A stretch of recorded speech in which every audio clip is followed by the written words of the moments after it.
Le nouvel Nissan Ariya se décompose, à ce moment-là, il se décline en 3 possibilités. 3 puissances et 2 puissances de batterie. La première puissance va être une base de 63 kWh, dans lequel nous allons retrouver une puissance équivalente thermique de 218 chevaux avec une autonomie WLTP de 403 km. Nous allons retrouver ensuite une puissance de batterie de 87 kWh, dans lequel on va retrouver une puissance équivalence thermique de 242 chevaux et sur lequel nous allons monter sur une autonomie de 520 km. Dernier point va concerner l'évolution de ce qu'on appelle la 87 kWh e-Force. Comme son nom l'indique, e-Force, nous allons rentrer dans le principe de la bimotorisation, moteur électrique à l'avant et moteur électrique à l'arrière.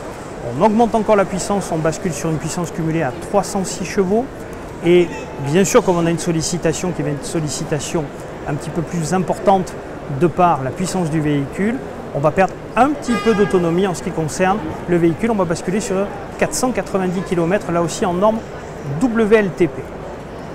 Quelques chiffres complémentaires en ce qui concerne ces éléments-là, puisque ça peut intéresser certaines personnes. 63 kWh, 87 kWh, ce qu'on appelle en monomoteur, donc traction. On est sur des bases de 0-100 km/h aux alentours des 7 secondes 5. Quand on bascule sur la partie en bimotorisation, on redescend à 5 secondes 7. Donc on se retrouve bien sûr avec un véhicule qui va être ultra dynamique. Je vous propose maintenant de s'attarder un petit peu en ce qui concerne la partie e-Force, qui est une technologie propre à Nissan. Le principe de la technologie e-Force, c'est donc d'avoir un moteur électrique à l'avant, un moteur électrique à l'arrière, et qui confère ce qu'on appelle une transmission intégrale.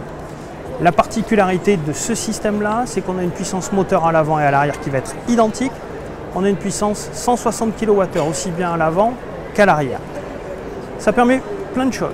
Tout d'abord, sur toutes les phases d'accélération, on n'a pas de mouvement de tassement. Sur toutes les phases de décélération, là aussi on n'a pas de mouvement de caisse. Donc on a un véhicule qui a un comportement sur les phases d'accélération et de décélération qui va vous donner un véhicule qui va être beaucoup plus à plat, donc bien sûr qui va augmenter votre confort. En ce qui concerne là aussi les éléments qui vont être donnés par e-Force, on va avoir un véhicule qui va, de par cette technologie, va être beaucoup plus souple et qui surtout va améliorer le comportement du véhicule.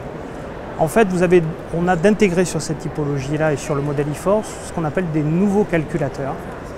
Et comme on a une gestion aussi bien du moteur électrique à l'avant qui va être à l'arrière, le véhicule sait à travers les différents calculateurs, les différents softwares et la typologie propre au moteur, c'est en fin de compte renvoyer du couple un peu plus à l'avant, un peu plus à l'arrière, ou à droite ou à gauche. Et en fin de compte, vous retrouvez avec un véhicule qui sait calculer 10 000 fois plus vite des gestions de couple et d'envoyer d'un flux et une puissance qu'une transmission intégrale.